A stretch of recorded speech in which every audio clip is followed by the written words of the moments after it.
وهدى بالحب يسعد كل ذات البين إصلاحا يشيع كل جرح القلب بلسم وانشر الخير تباسم اطلق العفو ودعه يتكلم.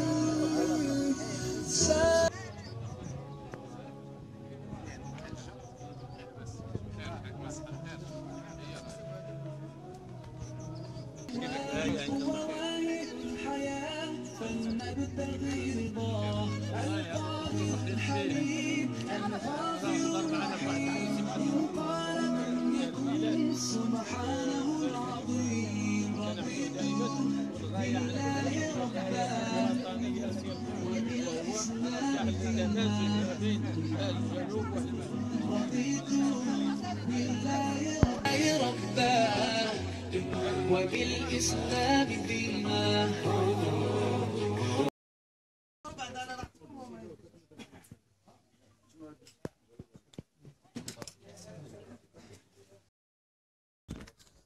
بسم الله الرحمن الرحيم.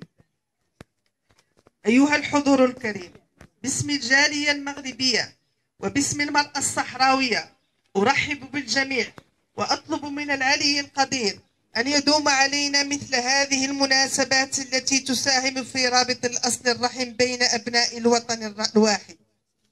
فها نحن اليوم نرى قبائل الصحراء تعانق قبائل الأطلس في خدمة الصالح العام والقضية الوطنية الأولى التي هي مغربية الصحراء. ودمنا أوفياء لشعارنا الخالد: الله الوطن الملك. والصحراء مغربية وستبقى مغربية.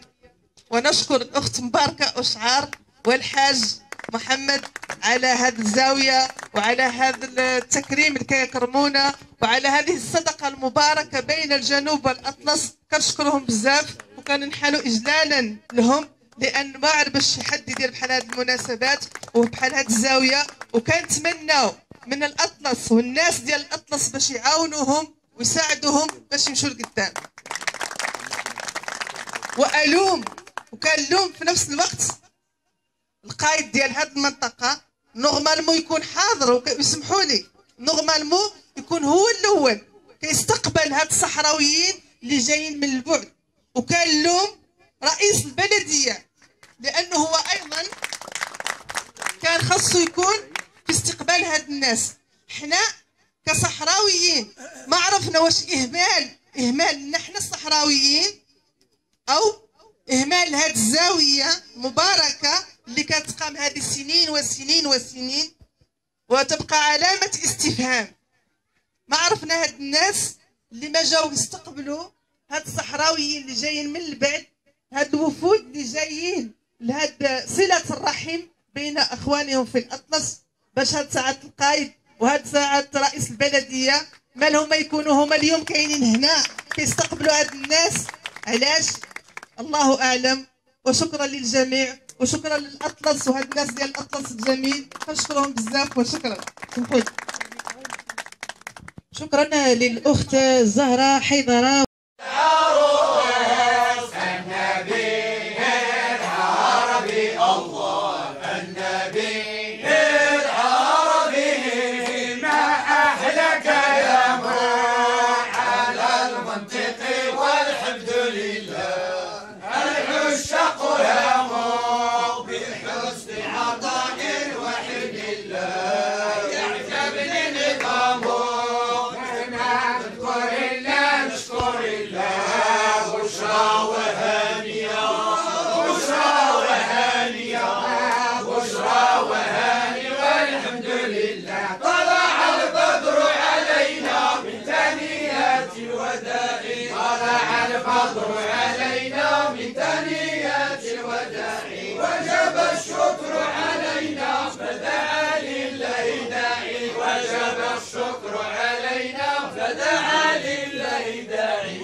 شرفت المدينة مرحبا يا خير داعي، شرفت المدينة مرحبا يا خير داعي، أسبل الستر علينا ورحيما بالمطاع، أسبل الستر